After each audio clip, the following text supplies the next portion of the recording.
Subbab C. Sistem politik di Indonesia. Yang pertama, sistem politik demokrasi Pancasila. Demokrasi Pancasila merupakan suatu paham demokrasi yang memiliki sumber dari kepribadian dan filsafat dari bangsa Indonesia yang secara garis besar telah termuat dalam pembukaan Undang-Undang Dasar Negara Republik Indonesia tahun 1945. Hal tersebut telah ditegaskan dalam pasal 1 ayat 2 yang berisi mengenai kedaulatan berada di tangan rakyat dan dilaksanakan menurut undang-undang. Berikut adalah isi pokok dari demokrasi Pancasila.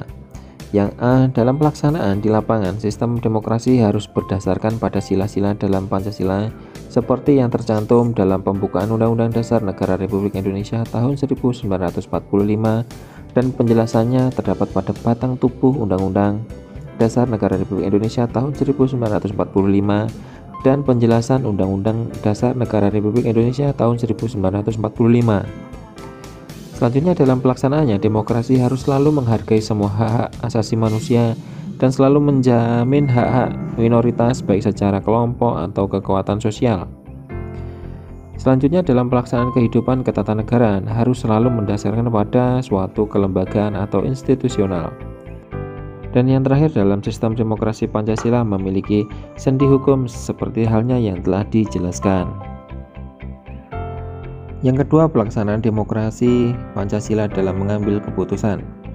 Dalam pengambilan suatu keputusan, penggunaan demokrasi Pancasila seharusnya dilakukan secara arif dan bijaksana, sesuai dengan jiwa sila-sila Pancasila.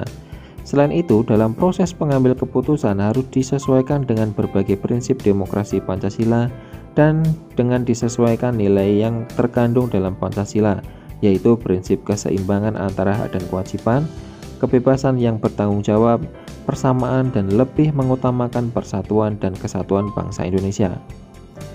Dalam pengambilan suatu keputusan harus dilaksanakan dengan cara melaksanakan musyawarah mufakat. Hal tersebut sesuai dengan sila kerakyatan yang dipimpin oleh hikmat kebijaksanaan dalam permusyawaratan perwakilan. Sedangkan jika dalam permusyawaratan tidak menemukan suatu kata mufakat, maka dilakukan suatu proses pengambil keputusan dengan cara voting atau pengambil keputusan dengan suara terbanyak.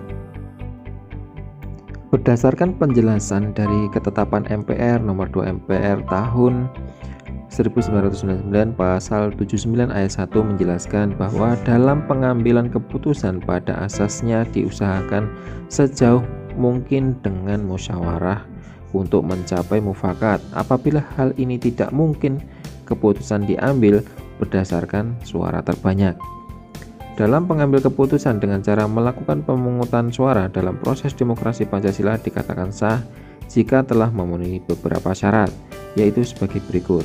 Yang pertama, diambil dalam suatu rapat dengan jumlah daftar hadir yang telah ditandatangani sekurang-kurangnya 2/3 dari semua jumlah anggota rapat. Selanjutnya, telah disetujui lebih dari 1/2 anggota yang hadir dalam suatu rapat. Sekian, terima kasih. Semoga pembahasan ini bermanfaat dan jangan lupa bisa karena terbiasa. Saya akhiri. Assalamualaikum warahmatullahi wabarakatuh.